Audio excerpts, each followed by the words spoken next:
ശരിക്കും പറഞ്ഞാൽ നമുക്ക് അന്ന് ഒരു ഒരു സപ്പോർട്ടും കിട്ടിയിട്ടില്ല.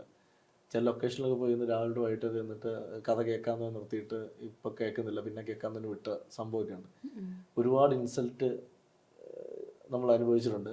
ഇൻസൾട്ട് ഇൻ ദ സെൻസ് ഒരിക്കലും നമ്മൾ അവരുടെ പെർസ്പെക്റ്റീവ് ചിന്തിക്കണം, അവർ തിരക്കായുണ്ടാവാം.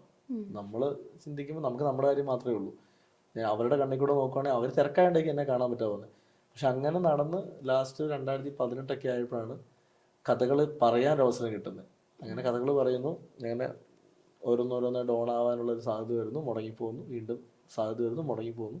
പക്ഷേ 2020 കഥ പറയുന്നത്, കടാവറിൻ്റെ തമിഴിൽ. അമല കഥ കേട്ട് ഇഷ്ടപ്പെട്ട് ചെയ്യാമെന്ന് പറയുന്നു, പ്രൊഡ്യൂസ് ചെയ്യാമെന്ന് പറയുന്നു. 2021 അതിൻ്റെ ഷൂട്ട് തുടങ്ങുന്നു, 2022 റിലീസാവുന്നു. ഇതിനിടയിൽ കടാവർ നടന്നുകൊണ്ടിരിക്കുമ്പോൾ ഞാൻ അതേസമയം തന്നെ ഇവിടെയും ട്രൈ ചെയ്യുകയാണ്. അപ്പോഴാണ് 10ാം വളവിൻ്റെ കഥ പപ്പേട്ടൻ കേൾക്കുന്നത്, നൈറ്റ് ഡ്രൈവിൻ്റെ കഥ വൈശാട്ടൻ കേൾക്കുന്നത്, രണ്ടും ഒരേ സമയം ഓണാവുന്നു.